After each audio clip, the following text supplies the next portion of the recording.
So I'm Michael Strong with Expanse, and we are at When School's Not Working. Expanse is a program that helps develop your child's genius, and I will pass it on to my co-host, Catherine Fraise. Yes, hi, I'm Catherine Fraise. I founded Workspace Education and 100 Roads, and we are really looking at how people are living, learning, and working outside of the school system if they choose to opt out. And we're here to help you create an alternative education for your child if you so desire to. And we're very approachable. So if you're interested, you can always email me at kath@100roads.org and I'll pass you on to Andrew. Hi, thank you, Kath. Andrew Sachs, CEO of Noble Explorers, an online global learning community where youth collaborate together on global project teams and learn the hard skills and soft skills they need to succeed in life and work. And I will pass this off to Matt Barnes. Hello, I'm Matt Barnes. I'm the co-founder of The Education Game, a platform that tries to empower parents to fight the educational system as necessary to get their kids the best shot possible. So great to meet you this evening, and I think it's back to you, Michael. I love your sort of more aggressive tagline. I don't know that you've come out and said fight before. It's gotten more aggressive as the show's gone on. Have you noticed that? Helping parents navigate, now it's a fight. Well, yeah, absolutely. Well, I'm delighted to have Mikkel Thorup on our show tonight. He interviewed me maybe, I don't know, a couple months ago now, and on education. And one of the things I love is when somebody really gets that regular education is bullshit. Not to put too fine a point on it. And people who really get this have it in their own experience. So I was delighted to find that Mikkel, in his own individual genius, figured out that it was not the right path. And I'll pass it off to you, Mikkel, to talk about the details about how you realized it's not the right path and you found a much better one. Perfect, thank you so much. So just very quickly, my name is Mikkel Thorup. I'm a host of a podcast called The Expat Money Show. I'm a #1 best-selling author of a book called Expat Secrets, and I run a business called Expat Money. Basically, I help Americans and Canadians to leave North America and relocate them overseas for more freedom and for a little bit more personal liberty. Now, education is a really, really important topic to me. And when Michael was on my show, oh my God, we geeked out for, I think, 2.5 hours or something like that. And I asked every single question, and it was a very popular episode. So I do encourage you guys, everyone who's listening today, to take a chance to go and listen to that interview with Michael. It's really good. So if you go to expatmoneyshow.com, you'll find it under Michael Strong's episode. But my personal story with education is probably not one I think that you've seen on this show before. So when I was a child, I was actually diagnosed with a learning disability. I'm from Southwestern Ontario. And I was going through normal school. In grade 3, they diagnosed me with this learning disability. And the teacher, they took me out of school, took me out of class and brought me to a little room. And the principal was there and a resource teacher and maybe a substitute teacher.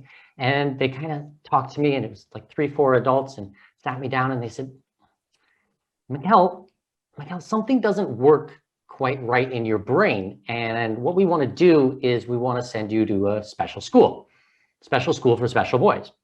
And so that's what they did. Every day for 3 years, I got on a little white bus.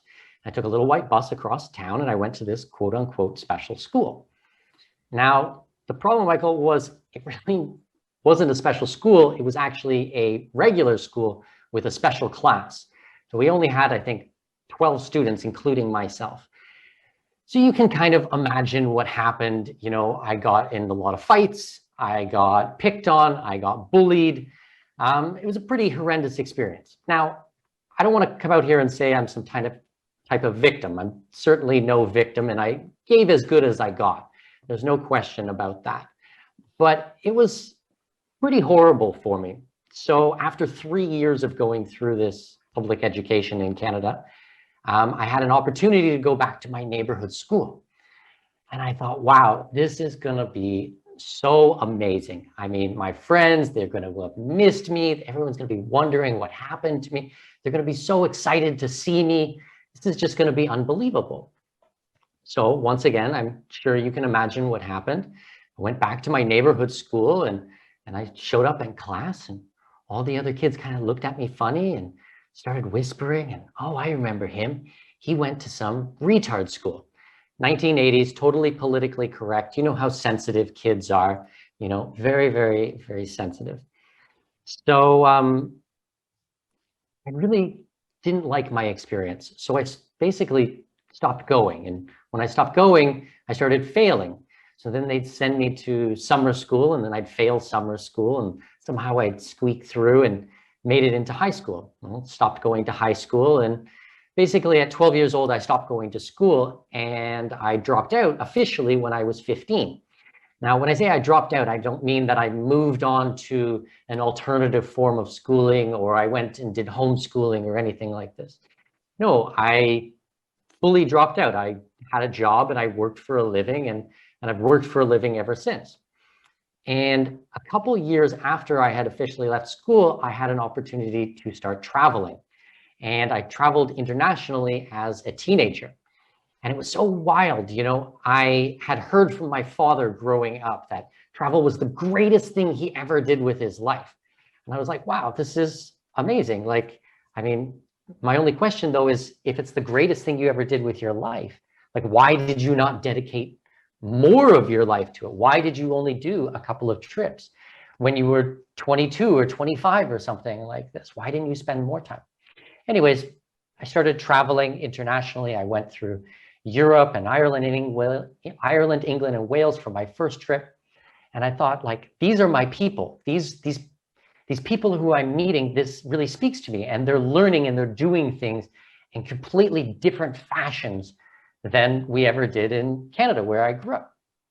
So I started dedicating my life to this. And now fast forward, and I mean, we can get into the details of my trips and the things that I've done, but really quickly, I've been traveling for 21 years straight.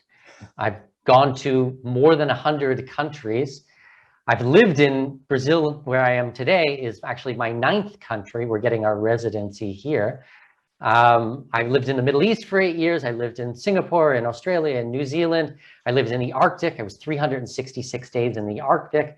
I've traveled all through Central and South America. I hitchhiked through Central and South America in 2003, 2004, you know, I mean, and I've done all these types of things as quote unquote a high school dropout.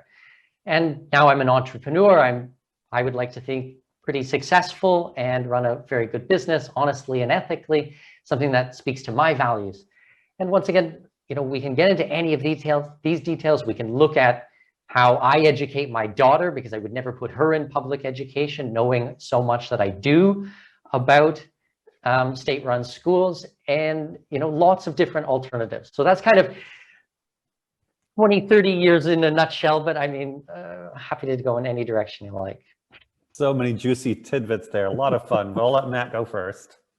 First off, Mikkel, I love you.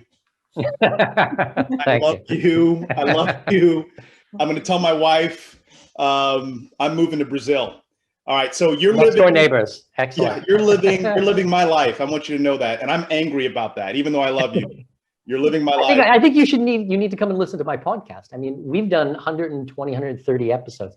So much stuff. If you want to learn what I teach, I mean, come over and check us out too. You just got a fan. I will definitely do that. But here's my question. So at 12 and 15, I wanted to know what was going on with your parents, right? Because that's the barrier for a lot of kids that want to do something, want to break out. The parent is usually the person that is stopping them. What were they going through? What were they talking to you about? Where were they on this whole journey that you went on? Good question. I mean, what I often get asked as well as this is, you know, like, couldn't your parents stop you from doing this? Or were they supportive? I mean, my parents weren't really supportive of it, but you have to understand, like, I was a willful child. Like, I'm a willful adult, okay? So there wasn't really a lot that they could do. I mean, my father had to work. He would get up and go to work and kind of assume that I would be at school and do what I was supposed to do. Now, at that age, I didn't know what was wrong, but I knew it was wrong. I knew that it did not work for me. So I did anything and everything not to go to school. So I lied, I pretended. Talk about, as a child, I remember having to pretend to know how to read so that I could get through. By the way, side note about my learning disability, it's a form of dyslexia. So now, even today, actually, I'm a voracious reader. I might just do it in a slightly different way. Like, I really like audiobooks. I really like podcasts. I read on average more than 100 books a year and have done it for more than 20 years because my creativity and the things that I have passion about was not beat out of me when I was a child. And I was fortunate because my parents didn't try to beat it out of me. I mean, they tried to guide me and coach me. My parents love me, of course. They want the best for me. And I'm not going to say like, oh, they weren't concerned or they weren't worried. They were. But now looking back, they know and I know this was certainly the best decision for me. I mean, I look at so many kids that are going through these programs or friends of mine who went through this, and they have no idea what they want to do with their lives. They have no idea, they have no passion, because all of these types of things that they were passionate about, they were told were wrong, that were bad. I mean, I didn't have that. I had to discover everything on my own. And that curiosity, it just never left me, if that makes sense. Wow. It's awesome. Totally does.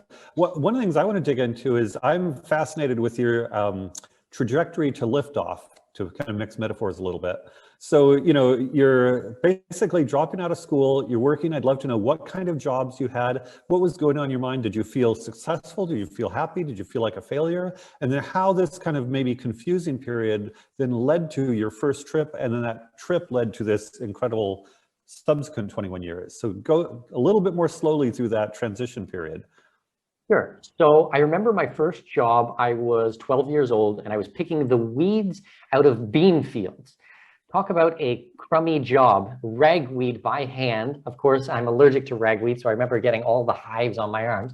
But I used to work in farmers' fields for 12, 13, 14 hours a day at 12, 13, 14 years old. And yeah, I mean, it wasn't great work, but we didn't have extra money. If I wanted something, I had to pay for it myself. I mean, we weren't super poor by any means, but we didn't have a disposable income to go out there and buy stuff. I mean, we could pay our mortgage and, put food on the table, and my father worked very hard, but if I wanted other stuff, I had to do it myself. After that, I started working in grocery stores and stocking shelves and going to work at midnight and working till 8:30 in the morning and doing that type of work. That was all when I was a teenager. And I mean, I didn't have anyone to push me or to make sure that it needed to be done. I had to be responsible myself. Now, my first trip, when I started traveling, I was actually on Team Canada for martial arts. So when I was about 16, I went to Ireland, England, and Wales, and I had an opportunity to compete in the Worlds in Killarney and Shannon in West Ireland. So I did that trip, and that's really when like the spark for me hit. So I came back and I worked some silly jobs you do as a teenager and started saving up money. And then I went to Western Europe. I spent 3 months in Western Europe, ran out of money, and then went to North Africa. I took a ferry from somewhere in Spain to Tangiers, and then spent 2 months backpacking around Morocco. It was interesting. I actually took a camel for 3 days across the Sahara Desert to Algeria. And I went to Algeria and then turned around and came back. I was 19. And I mean, this was back in 2002 or something like that. So although the internet existed, it certainly wasn't like it was today. I mean, we didn't have smartphones. We didn't have Google Maps or Google Earth or anything like that. I mean, we had a book and we had, talk to someone and ask them questions and directions. And, that was kind of what I did. From there, I headed back to Canada. And I remember going, I'll go back to my old job and, I'll settle back in and everything will go back to normal. Well, Michael, I think I lasted about 2 weeks. Then I quit and took a one-way flight out to Western Canada. And I spent the next 18 months working in the ski resorts and skiing all winter and mountain biking all summer and just having a really terrible, terrible life, as you can imagine. Lots of partying, lots of being silly. Yeah, that was fun. And then I took 18 months and hitchhiked through Central and South America. So I was in Mexico, Belize. I spent 5 months in Guatemala. I was in El Salvador, Costa Rica, Nicaragua, Panama. I actually went halfway through the Darien Gap. So if anyone who's listening, they don't know the Darien is the only break in the Pan American Highway between North America and South America, between Panama and Colombia. And I remember I had to go, I had to take a low aerial flight. I had to take like 6 little jumps of a flight and get to this little village and then make friends with someone who had a truck and get in the back of their truck and drive for 4 or 5 hours on dirt roads further into the Darien, and then stayed with a family and then found someone who had a canoe. So we strapped a motor to it and we went up the Darien in a canoe for 3 days and then met all these little tribes and villages along the way. So why am I telling you all these crazy stories? Because I guess I'm trying to think if you're a parent and you're watching this and you're worried about their child taking an alternative, alternatives don't have to be bad things. Alternatives don't have to be drugs and alcohol and sex and violence and all this kind of stuff. They can actually be different things and things that someone might consider a little bit crazy, but also really amazing, like really life-changing and proactive and helping people and going out there and spreading the word of peace and liberty. And I try to do that literally every opportunity. I get interviewed 2 times, 3 times a week. And I try to inspire people and help them to make them understand that they can actually go out and do whatever they want in their life, whether that be travel or build a business or live overseas or whatever it might be. But yeah, lots of crazy times. And my parents, I don't know, they thought I was probably crazy, but dealt with it. Super cool. Kath wants to get in, but just when you mentioned the Darien, I read an article maybe 2 years ago, and I don't know if it was a Vanity Fair or what, but it was absolutely terrifying about going through the Darien Gap and how people were smuggled and a lot of people die, and portrayed it as one of the most dangerous routes. It's all in the world. swamp. It's actually it's basically blocked off because they don't want an overland route for drugs and the types of things that you mentioned for them to be able to go. They want it to be able to have a bottleneck for flying or for boats or something like that. They'd probably stop boats if they could too. But I didn't have any problems there. I met amazing, wonderful people. Was interesting because I swear they've never met a Caucasian person in their life. I mean, these were not towns, not villages, not even like little tribes, on stilts, all made by hand. And talking about education, I got to go in and they take me to the little school and meet the kids and meet the chief and share a meal with them and see how they were doing. And they, show me around show me around and introduce me to people. So yeah. So cool. Go ahead, Kath. I mean, that's such a great story. But, for the parents out there, right? Like, so they feel like, well, a lot of them feel like the destination here is college, like the big C word, right? So I don't know where that fit into your psyche, whether you thought, well, eventually I'll go to college, or maybe I just don't need college, or maybe you did some college, just on the side where your life was your meat and potatoes and you had a side of college. I'm not sure how you viewed that, so I'm very curious. For me personally, I never needed college. I never wanted to do college. Now, I'm not saying that it's bad and wrong, and I mean, anything like that. In certain instances, it does make a lot of sense. I mean, if you're a dentist, great. Like, I kind of want you to go to school. I don't want you just to kind of play around with your friends and stick your hand in their mouth. I mean, that might be a bit weird.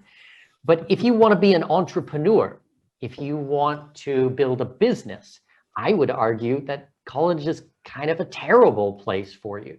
Because really what you're learning how to do is something that the person who's teaching you has never done it themselves. Most university professors have never built a business or grown a business or managed a business.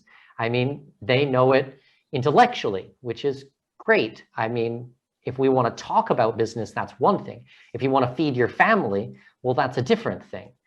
And a little side note for me and my business, what I do is I teach people how to do the things that I do. So I legally pay 0 taxes. Well, how do I do that? How can you do that? Well, I can teach you. I've had multiple residencies. I've lived all over the world. I have international investments, and I've bought real estate all over the world. I teach people how to do things that I've already done. So I saw a need for it, and I went and filled that need. And like I said, I've been doing it for 21 years. So those are types of things that you will never learn in school. My insights from being to all these different countries, you will not get that type of experience. So I'm not going to say that college is bad and wrong in every instance, but you have to think, what is the goal? If the goal is to build a business, if it is to be successful and happy, if it is to make money and help people, maybe it's not the right decision. I don't know. Go for it, Matt. Yeah. So I'm taking copious notes because the conversations I have with parents, listen to this though, the conversations I have with parents is the same conversation that I'm about to have with my daughter. Okay. How old's your daughter? She's 16. And this is exactly, you know, she dropped out of a quote unquote high performing high school as a straight A student after her freshman year with my encouragement. And she's been building her own pathway since, but I'm trying to keep encouraging her to keep opening the gates about what's possible, because we all tend to limit ourselves around this issue of what is success. And so the question I have for you is one of, at what point did you get off of your family's, and it sounds like maybe early on, off of your family's paycheck and began to say, you know what, this is the life I'm going to lead, and therefore I've got to figure out how to own this myself. Again, I talked to some parents who've encouraged their children to pursue, you know, to spread their wings, but they're still on the parents' teat, so to speak, right? Yeah. So at what point did that happen with you, and what would you encourage parents to, you know, to talk with their kids about? Okay, when I was 12 years old, I started working. Yeah. Now, my father at that time was still paying, you know, the rent and the food, but anything that I needed to buy was myself. Then I left at 17, and then I'm 38. So 21 years I've been out on my own. Interesting side fact is actually my mother now lives with me, and I take care of my mother. And my mother helps raise my daughter. I have a 5-year-old daughter. So it's kind of funny how things go full circle, you know. Yeah. So and to your second point of what parents should tell their children, well, I mean, I'd be kind of remiss to give advice without knowing anything about the family, because I mean, there is no blanket solution. I was very independent from a very, very young age, and I don't know if your child is or not. I can tell you that the more responsibility you give them, probably the better off they're going to be. Because if you never trust them to do anything, well, then how are they ever going to get good at it? Like, they need to make mistakes. They need to be able to, you know, mess up and screw up. I mean, I certainly did. Like, I would love to sit here and tell you that, you know, from 12 years old, when I dropped out, I had everything figured out. What a lie that would be, you know? I had no idea what I was doing, but I knew I was in a bad situation. I knew it didn't work for me. I knew that, I hope you guys don't mind me saying, but public education was violence. I mean, that's what I felt like. I felt like I was in a prison sentence, and I was being forced to do things that I knew were wrong with the threat of violence. And like, we don't have to go through the libertarian. Sorry, say that again? No, and what do you think, if you had stayed there, what do you think the result would have been? I would think that I would guess there would be some pretty horrible psychological damage. I mean, I am a very happy, upbeat, energetic, passionate person. And I attribute a lot of that to the fact that I was able to make my own decisions and do the things that I wanted, where I was not indoctrinated for a long period of time. Now, when you force someone to do something that they know is wrong and you force them to do it for years on end, I can only imagine the impact that would have on them as an adult. Now, I had a pretty horrendous experience. I know that not all kids do have such a traumatic experience with education. For example, my wife went through school and she loved it. She thought it was fine. For me, that wasn't the case. I mean, my wife is from mainland China. Her education system is very, very different. So should I say that her system is wrong and mine is right? Well, no, I mean, that would be silly. But I do think that anything to do with state and force does cause a lot of problems, whether we recognize it straight off the bat or not. I think we're all on board, and school is violating millions of kids. Yeah. So I'm certainly big time on board with that. And then going back to the passivity, you know, John Taylor Gatto, conventional education is 13 years of training of how to be passive independent. So I'm, you know, big time. I think parents radically underestimate the importance of kids going out and doing things and trying and failing. And the narrower the scope of such activities, the more, I think, long-term damaging for the kid. But just to pick up a linear thread, so I know lots of young people who are ski bums for a year or two, or, you know, work and hang out and travel and party. And, you know, there are lots of young people that do that.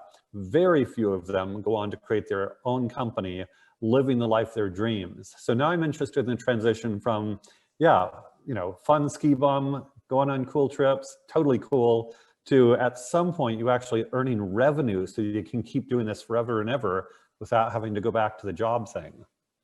How did you get that kind of lift off? So a lot of people kind of misunderstand that. They think that I'm a digital nomad. I guess a lot of people might consider me a digital nomad. I personally do not consider myself a digital nomad. I consider myself an expat. Now, the next question is, well, what is the difference between an expat, or even what is an expat, and what is a digital nomad? Digital nomad is often somebody who travels, works online, and makes money as they travel. Now, they might do it slowly. They might travel and spend 2 months or 3 months in one country, or maybe even 6 months in one country, but they're always going to move on.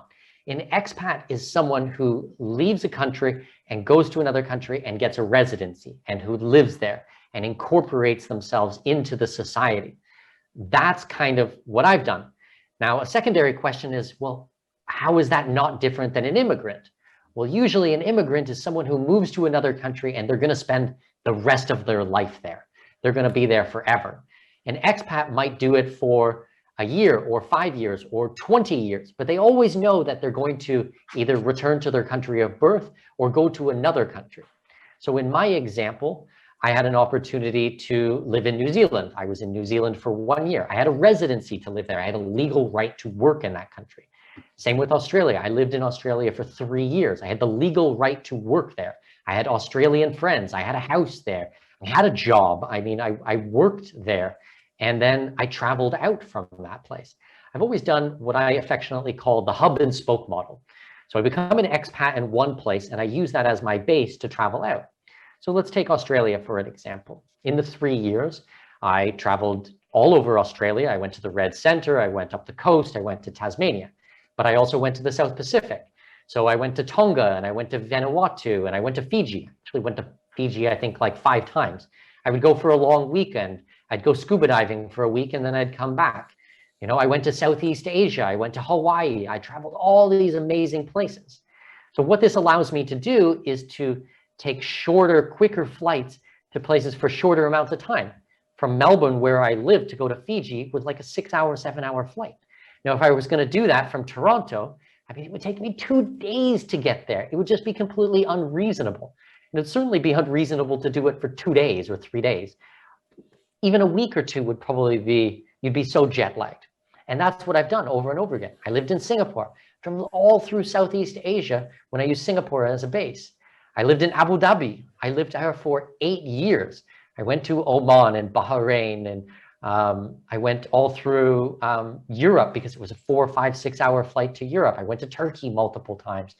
I went to Kuwait. I don't know, so many places. I went down to Africa. I was in Uganda and Kenya and Nigeria and South Africa, Botswana and Zimbabwe. All these were 4-hour, 5-hour, 7-hour flights. Fine when you live in Abu Dhabi, terrible if you live in Toronto or in New York or in Los Angeles or anything like this. So I did have jobs through a lot of the periods of my travel as an expat. Now, to kind of go back to your question of when did I start building the business, I got into entrepreneurship probably about 10 or 11 years ago. And I wouldn't say that the very first thing I did, I hit a home run by any means. I had a lot of failing businesses and I learned things along the way. And now I started my current business about 5 years ago, which is the Expat Money brand, the Expat Money podcast, and the book and the magazine and all these types of things that I've done. And that's really where I work with as a consultant, where I work and do services to help people with their tax issues. And I'll work with the lawyers and the accountants and tie everything together. But this kind of goes also back to my point, at 12 years old, did I know what was going on? No. When I was a beach bum, did I have everything figured out? No. When I was living in Australia in 2006, no, I didn't have it all figured out. But piece by piece, it kind of like connect the dots. Do you remember this game, Connect the Dots? Looking backwards, it all makes sense. Going forwards, none of it makes sense. And I guess maybe that's an important point for your kid. You're not going to know where it's going to take them. And I mean, the kid's certainly not going to know, but these lines will, they will line up, I guess is what I'm trying to say. No, it makes sense. And partly, one of the things, there is a lot of concern about dropouts. Matt and I have been talking about the issue of black boys and how a lot of black boys drop out. And in many cases, it doesn't end up well. And so I'm very interested in kind of the issue of cultural capital and maybe what your parents gave you and where you got this. And, if we're going to instruct parents, how do I have my kid be a very successful dropout? And I'm putting it in a provocative way. Culture is also massively important topic for me. Considering that I've traveled to more than 100 countries, I study culture, and I don't study it in an economic sense or academic sense. I study it as in I meet friends and I meet people and I talk to them and I have real life conversations. As for parents and what they can do for their children, I guess my answer is travel is a good answer. Travel is a good way to do this because they will most often, I would imagine, be in a more positive influence. Now, if they're dropping out of high school so that they can go drinking and partying, and then they're going to continue to stay around people who are destructive and are depressed and have psychological problems, well, then maybe dropping out is not a great option. But if it's, hey, I want to go and build something, I want to go and create something, I want to go and mentor and work in a different way and learn in a different way, well, then I think it is really powerful. Because once again, I didn't drop out and do nothing. I dropped out and then read 3,500 books. Literally. So, I dropped out and traveled. So that was what had an influence on me. That is what created me. And there is no separation of travel and Mikkel. I am travel. I've been doing it my entire life. So I guess that's kind of the input that I've had. I think you have to kind of look at what is the input going to be, because it's not just about dropping out and then sitting around and doing nothing or watching Netflix or playing video games or although, probably with all of those things, if I wanted to, I could probably make arguments on why they might be great things. If you were going to go on and be a famous video game designer or something. I have no idea, but I don't really know anything about those industries, to be honest. But I do think that you need to trust your child. I'm glad that my mother trusted me to make a decision. I think that's important. I think that treating your kid with respect and understanding that this is their life and they might actually know something about their life. And even if they're not able to articulate their feelings or convey it to a way that you understand, I do think that they are important. I do think they're really important. You know, again, I'm just amazed. I'm inspired. I'm appreciative of your time. I want to ask you, so your business really took off in the last 5 years or so, it sounds like. Would you consider yourself a success if your business never exploded like it has? Would you, that's the first question. Would you have? Okay, well, define success. Well, that's what I was getting at, actually, because what I'm hearing from you is that you've been successful from 15 or 17 years on, right? That you owned your life, you made your way, you figured it out, you problem solved every day, which is a whole conversation, Michael, we probably should have at some point today or another show, Michael. And so you had a great life. And you know, it's almost in some ways the success you've had recently is kind of icing on a cake. Would you agree with that? Yeah, I mean, I was not a happy kid and I was not a happy teenager. And when I started traveling, I became very happy and I read a lot. I mean, I was one of those geeky kids who read personal development, and I constantly worked on myself every single day for 21 years. I still do these types of things. And I am very fortunate, Matt, extraordinarily fortunate to have the life that I do. And very proud of myself for the decisions that I made as a child, that I had the courage to stand up and say, no, this is wrong. This does not work for me, and peacefully remove myself from the situation. I'm very proud of that, you know. Did I always feel that way? No. I mean, when I used to tell people that I was a high school dropout, they used to look at me like I was broken, that there was something wrong with me, that I had a third eye, especially 15 years ago or something like that. I mean, now I tell people and they're like, that's amazing, like flat out, you know, same type of thing. I'll give you another example. Since I was maybe 14 years old, I told people that I was going to homeschool my daughter, okay? When I was a kid, I was telling people that when I have children, I will homeschool my child. People looked at me like I was crazy, like I was absolutely bonkers. I was wearing a tinfoil hat, okay? In the year 2000, this was in the 90s, I was telling people this. Now I tell people that I'm going to homeschool, or I unschool my, I think it's a little bit closer qualification or clarification for it. Now I tell people that I'm going to unschool my kids. You know the response I get? From 99% of the people. They nod their head and they go, yeah, that's better. Every single time.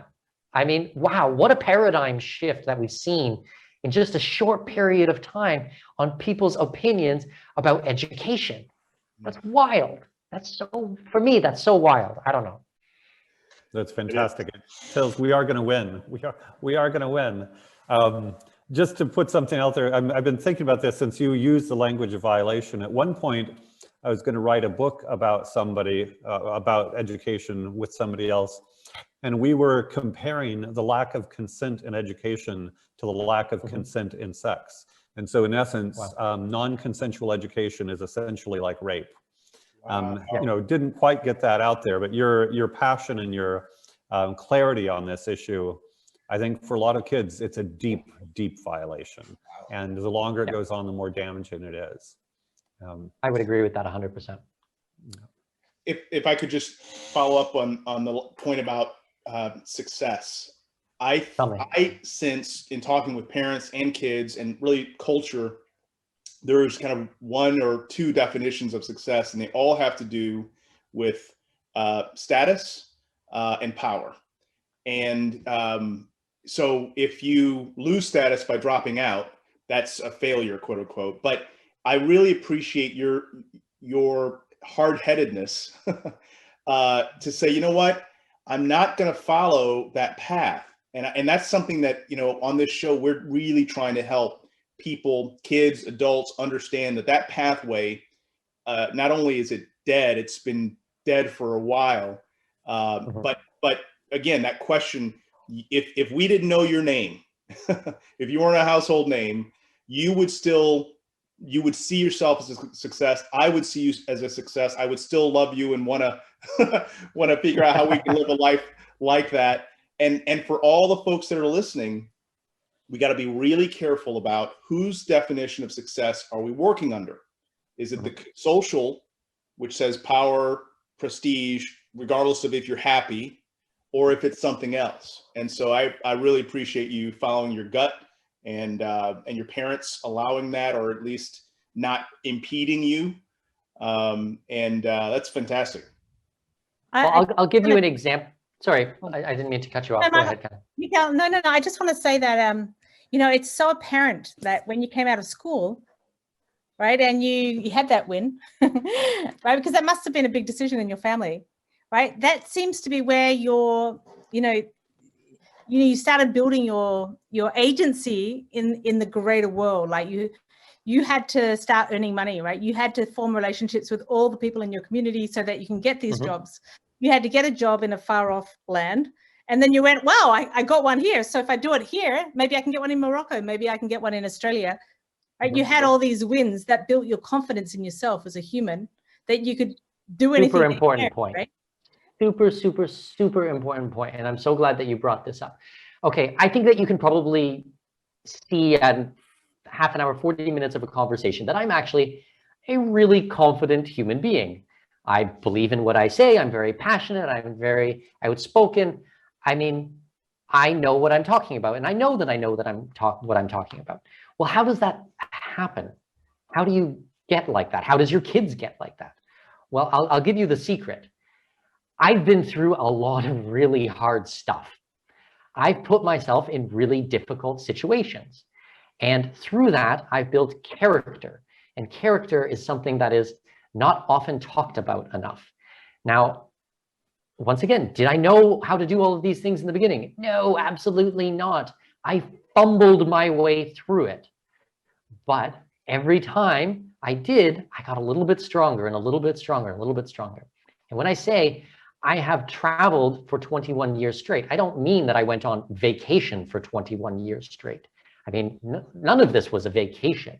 I mean, driving across Africa, if you want to learn patience, drive across Africa. I mean, that will teach you patience very, very fast. All of these types of things, I've had to develop myself. Nothing was handed to me. Nothing was given to me.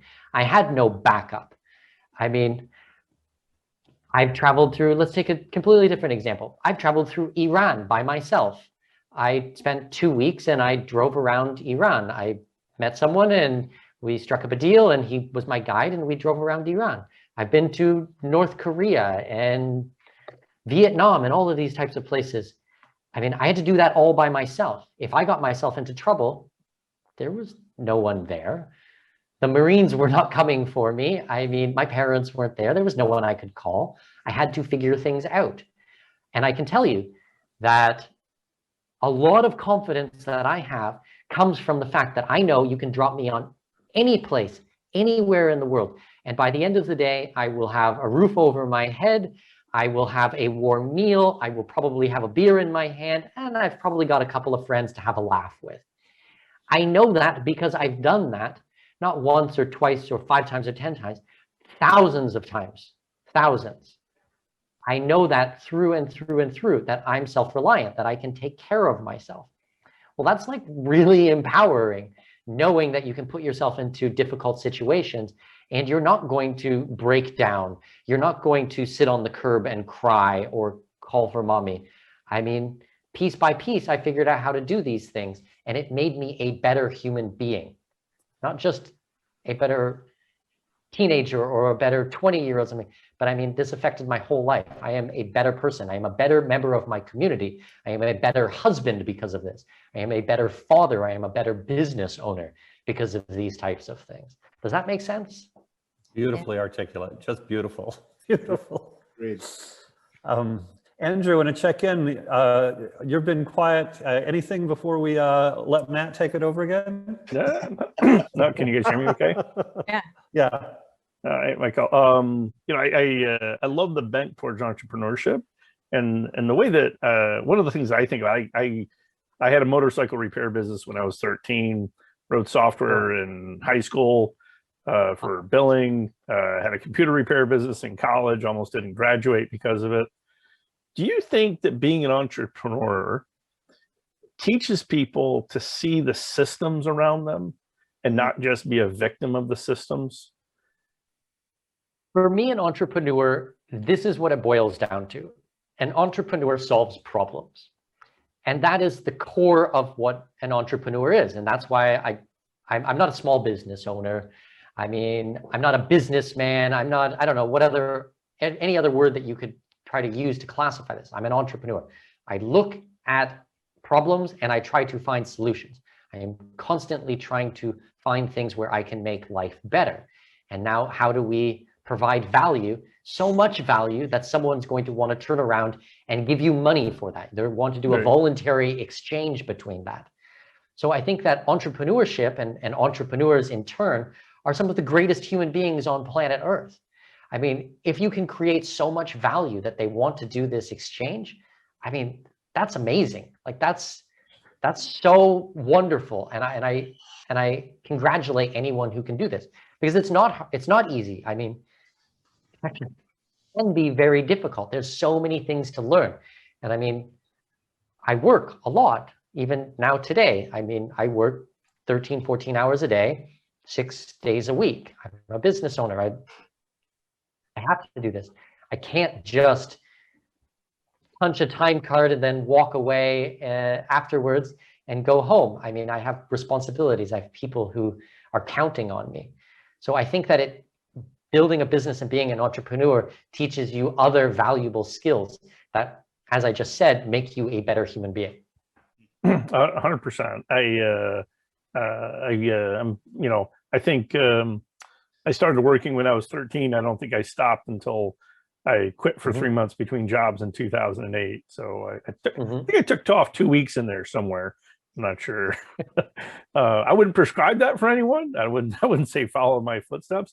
But do you think that, like, I think of, you know, learning to write doesn't make you a writer. Learning to code doesn't make you a coder.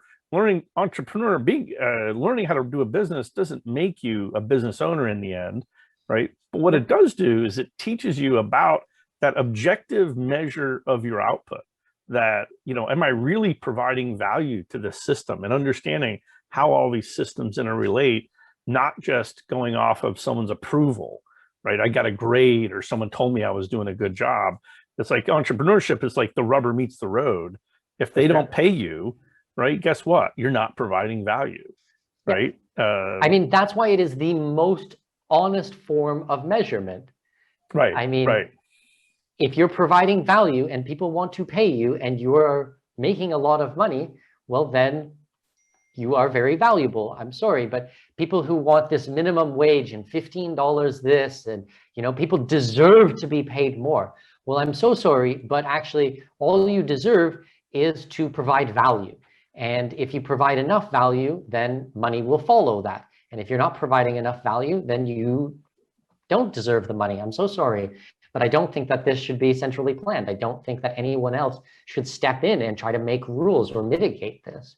I mean, if I don't provide value, people don't pay me and I don't eat. I mean, like, that's an incentive right there. Like, I don't have any social safety net, and truthfully, I don't want one and I don't need one. I mean, I don't know what else there is. Like, I just don't get how people get these things so confused. Yeah, I'm going to stay away from the political side of it for a moment. But the thing that I really like about having an 8 or 10-year-old, like when my kids were 8 and 10, it was like, go out and do the lemonade stand. Figure out what your pricing is. Figure out where you're going to market. How are you going to get customers' attention? How are you going to acquire your goods, right? And, you know, of course, my kids had an Excel spreadsheet and had to figure out what price they should charge for the lemonade, right? But there's all kinds of things that you can do like that with youth, right? that give them a deeper understanding of the world, of their value, of, you know, of solving problems, of really not just doing a task, but really understanding the whole system. And I think it sounds like you like that for kids. Obviously you like it for yourself, but in terms of like teaching, you know, whether you're going to be a business owner or not, right? Teaching people, how do you really provide value? How do you make sure that what you're doing in the end is something that is truly of value? If you go through entrepreneurship, you get more of that skill. Absolutely. So important. I just find it to be one of the most honest ways to measure. We've got a question from the audience, and then we've got Matt in the queue. So maybe start with the audience. Question from Facebook. How can we instill that confidence and self-resiliency without the same kind of extreme scenarios? Okay. Extreme is probably some of the stuff that I did a little bit later in life, where I think that some of the first things that I did were not so extreme. So for example, I told you that I was on Team Canada for martial arts. So when I went to Ireland and England and Wales, which is really what sparked a lot of my interest, my father was with me. I wasn't alone. Now, when I went back the second time, I had already had experience doing this. So when I was going through Morocco and stuff like that at 19 years old, I had already had experiences. I had already done some of the types of things.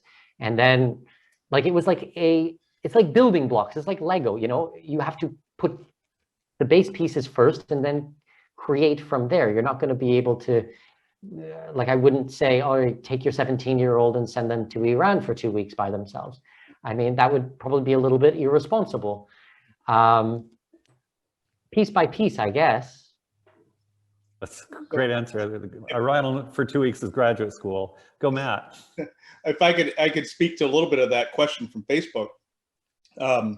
There is a saying when you're working in community, and the saying is, never do for others that which they can do for themselves. Because once you do, you're now creating a potential dependency, right? And once you create the dependency, now you're going to be doing that thing forever. And so really the challenge for parents, and we talk about this a lot in our work, is to create the transition where you know, when the child is 2, you're doing everything for them. But by goodness, by the time they're 12, 13, they need to be doing a ton for themselves. And so the challenge for families who have the income, right? This was the question I was getting to Mikkel earlier. If you have the income, the challenge is not to say, no, we can't afford it, because you can. The challenge is to say, no, I won't do that for you, even though I could.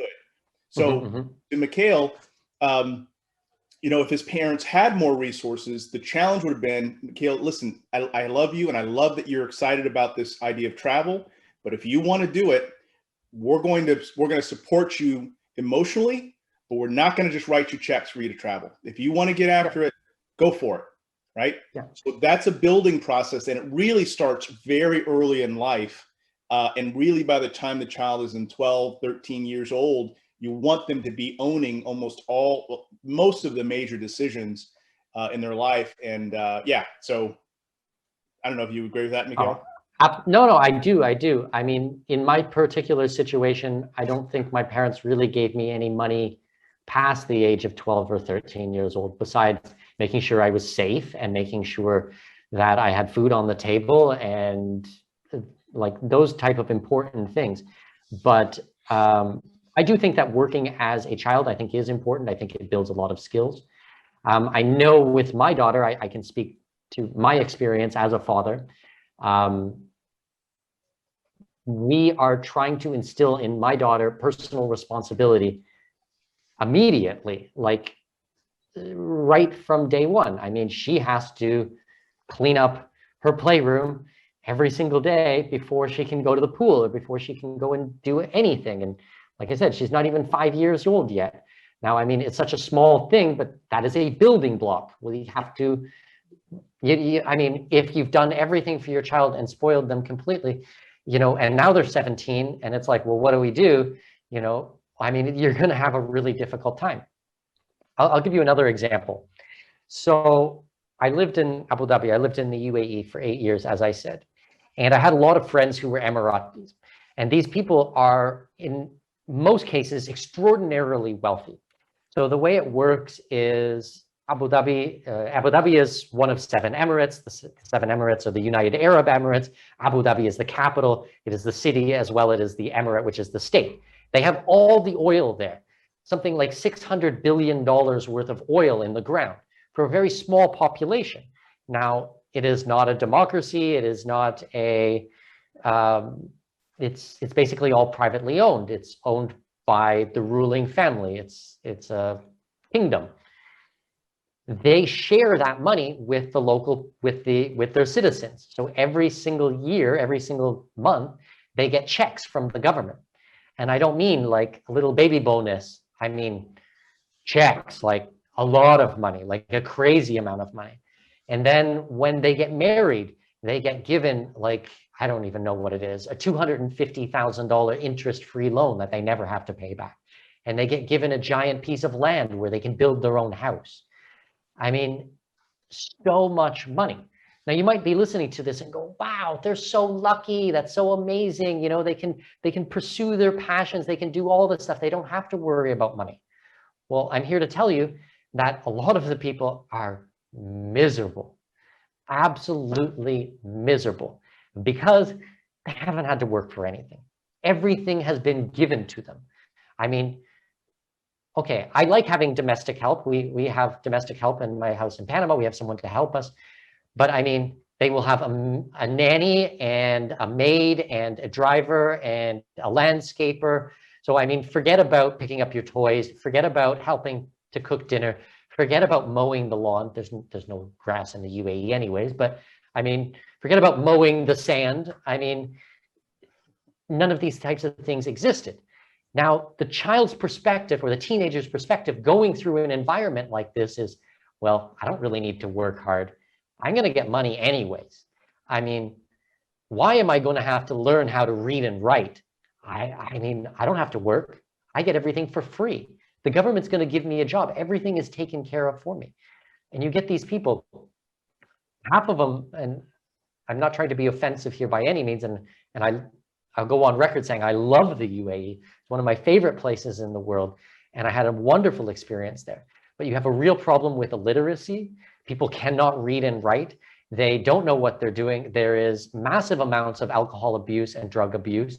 They don't speak about it. I mean, it's supposed to be haram. It's supposed to be against Islam, but you will constantly find problems with this. There are problems with mental problems, psychological health, depression, these types of problems. And that comes from not having any type of responsibility, not having everything done for them. So once again, purpose. Thank you. That is a good way to sum it up. I never had problems like this because I've always been self-reliant. I've always had to do things on my own. I don't think that you are, like, I get it. Like, I get that parents want to spoil their children. I get that you want to protect your child and you want to give them all the opportunities and you want to make things best and you want to provide for them things that you didn't have when you were a kid, and you want to do a good job. And I think that's great. But also allowing kids to go through this on their own and make mistakes. I keep coming back to this. Making mistakes is so important. Let them fail. Let them screw up. Let them, as long as they're, That's the key.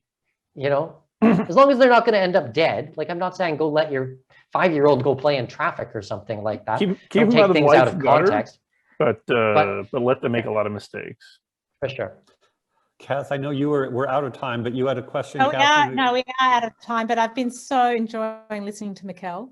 And it's wonderful to see, you know, how much your travel and you learned to be self-reliant completely, and now you are living the life that you designed for yourself. And obviously you're happy and engaged and full of purpose. And you told great stories tonight. So I'm very appreciative of your joining us on Stories are good. I like stories. Fabulous episode, Mikkel. You were great. I love your passion and moral clarity around all of this. And maybe we will liberate millions and millions of more kids from the violence of schooling. That's the goal. Thank you you. so much, Michael. I appreciate it. Thank you so much, everyone. Good luck, Great to brother. have you. Thank you, Andrew. Thank you, Matt. Thank you, Catherine. Thank you. Bye-bye.